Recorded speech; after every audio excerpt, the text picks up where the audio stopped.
मैं जगदीश चंद्र देवांगन, धमतरी मंडल अध्यक्ष। आज का जो कार्यक्रम है समाज की आवश्यकता है। वो आज हमारे समाज में लड़कियों की उम्र 30-32 से लेकर के 40 तक होते जा रही है और लड़कों की भी होते जा रही है। और लड़कियों को जो उनकी चॉइस है, उनकी जो ज़रूरत है, वो सामान्य जो स्थिति है उससे अधिक हो चुकी है। लोगों की महत्वाकांक्षा बढ़ गई है और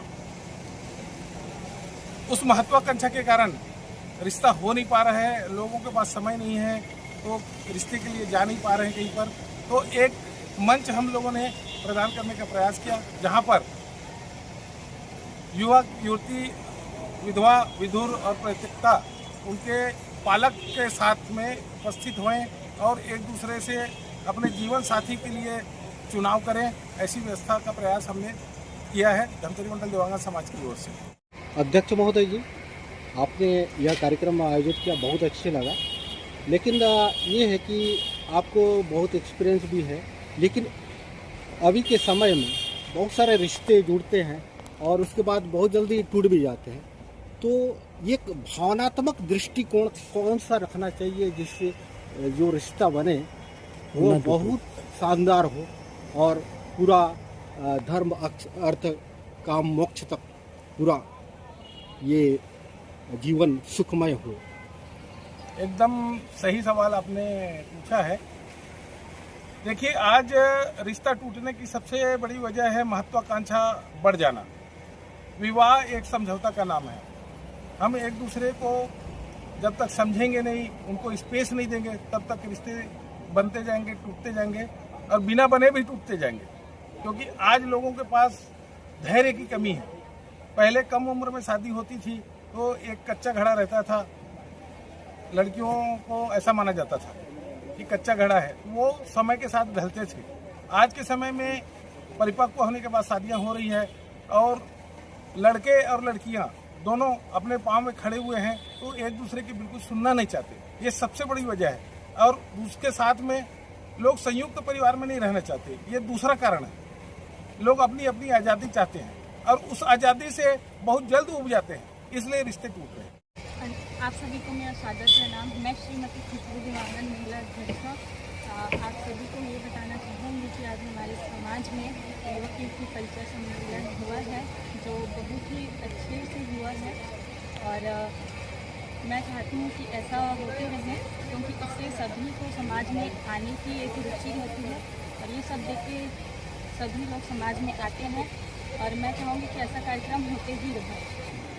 हम अपनी तरफ से पूरा मेहनत करेंगे कि आने वाले वर्ष में ऐसा काम होते रहे और जैसे जैसे हमें रिस्पांस मिलती जाएगी हम उससे भी अच्छा कार्यक्रम करने की पूरी प्रयास करेंगे। आज हमारे धमतरी जिले के अलावा आसपास के जिले और आसपास के राज्य से भी हमारे यहाँ युवक युवतियाँ अपना परिचय देने के लिए, अपना भावी जीवन साथी ढूंढने के लिए आई थी, जिसमें चंद्रपुर महाराष्ट्र, बसना, सरायपाली, उड़ीसा, भंवरपुर, नुआपाड़ा, खरियार रोड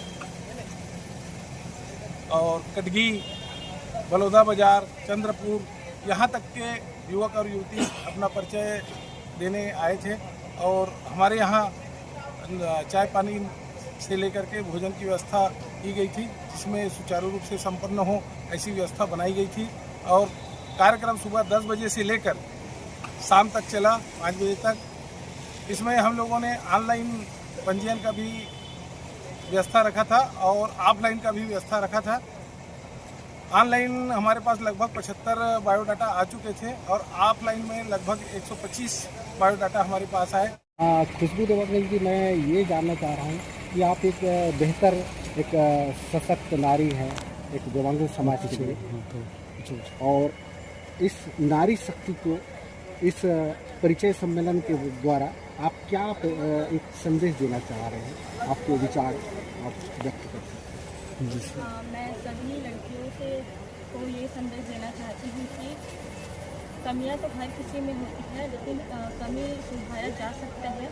शादी के बाद और एक समय के बाद आपसे सामंजस्य बन जाता है। मेरा नाम कोमल देवांगन है और मैं धमतरी मंडल युवा प्रकोष्ठ का अध्यक्ष हूँ। और यह जो कार्यक्रम आप देख रहे हैं वह युवाओं द्वारा युवाओं के लिए किया गया कार्यक्रम है। वर्तमान परिस्थिति में जिस हिसाब से विवाह के लिए संबंध बनाने में समस्या आ रही है, उस समस्याओं को देखते हुए हमने दिवाली के तत्काल पश्चात 1 वर्ष पूर्व की तैयारी में यह कार्यक्रम को सफल किया है।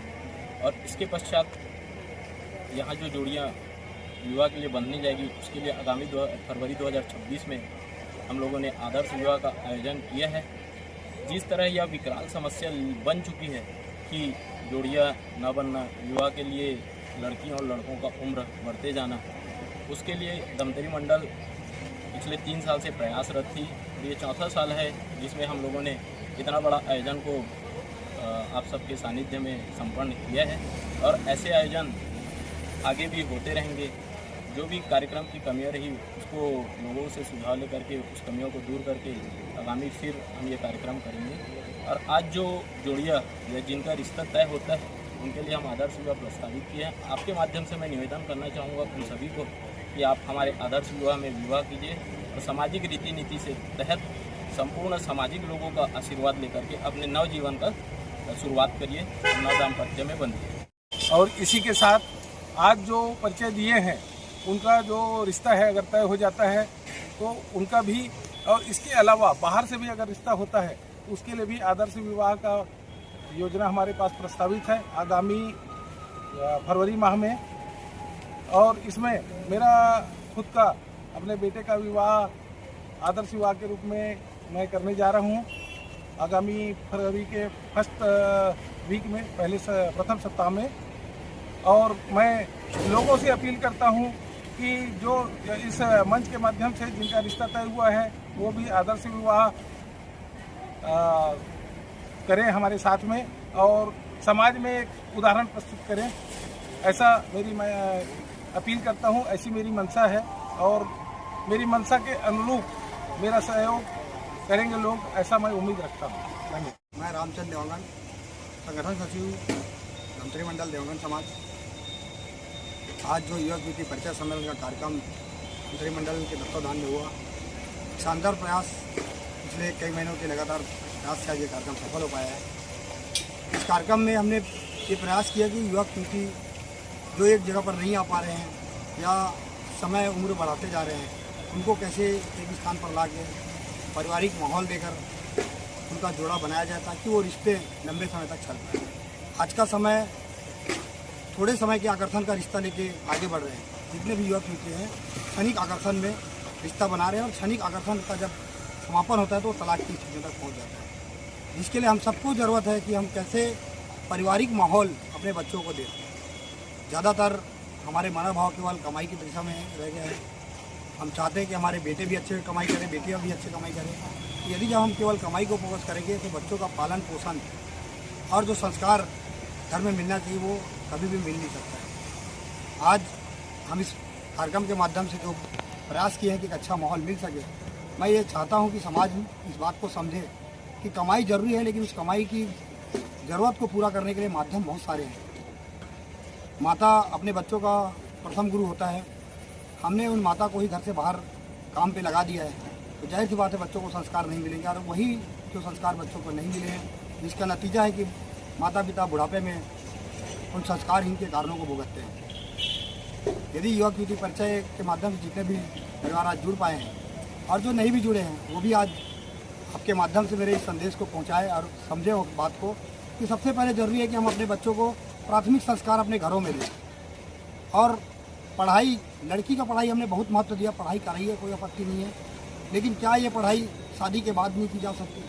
समय से शादी करके अगर एक अच्छे परिवार की शुरुआत के साथ उनको आगे शिक्षा का मौका दिया जाए तो हो सकता है ये रिश्ता और लंबा समय तक चले। छोटे छोटे बच्चों को जो 2.5 साल 3 साल की उम्र में हमने कॉन्वेंट स्कूल में डाल दिया जहाँ संस्कार नाम की कोई चीज़ नहीं है। हमें इन कॉन्वेंट स्कूल से अपने बच्चों को निकालना होगा और उनको जो खेलने का जो समय है 2 साल 4 साल 5 साल बच्चे के अपने विकसित होने का समय है, खेल कूद में अपने शरीर को मजबूत करने का समय है, वो समय को हमने किताबी कीड़ा बनाने का मौका बना दिया है। अगर हम इन चीज़ों से निकल के बच्चे को जो 5 साल के बाद भर्ती करके पारिवारिक माहौल सही से दें तो बच्चा अच्छे संस्कार लेके आगे बढ़ेगा और वही संस्कार जीवन भर उसके काम आने वाला है। इससे हम एक अच्छा माहौल और एक अच्छे जीवन साथी के तौर पे जो आज हम लड़की लड़का खोज रहे हैं वो हमें मिल पाएगा। सभी परिवारों में सामंजस्य बन पाएंगे। तो इसके लिए हम सबको प्रयास करना चाहिए कि हम कुछ ऐसे माहौल अपने घर में तैयार करें। और ये युवक युवती परिचय सम्मेलन तो एक छोटा कार्यक्रम है। इसके बाद जैसे हमने सामूहिक विवाह का घोषणा किया है, सामूहिक विवाह भी परिवार के मिलन का एक अवसर है, जिसमें समस्त परिवार के लोग जो एक मंच पर आके, क्योंकि आजकल एकल परिवार की भूमिका बढ़ती जा रही है और हम धर्मशालों तक सिमट गए हैं, उनको भी एकजुट एक मंच पर लाने के लिए सामूहिक विवाह जरूरी है। तो सभी समाज के लोग और समस्त जन जितने लोग भी मुझे आज आपके माध्यम से सुन पा रहे हैं, उन सबसे मैं आग्रह करता हूँ कि आप सब सामूहिक माहौल को और पारिवारिक माहौल को बढ़ाने में अपना सहयोग प्रदान करें। तो बच्चों को सही शिक्षा और सही संस्कार देने के लिए माहौल बनाएं, जिससे ये जीवन लंबा समय तक सुरक्षित चलेगा और अच्छा जीवन जी पाएंगे।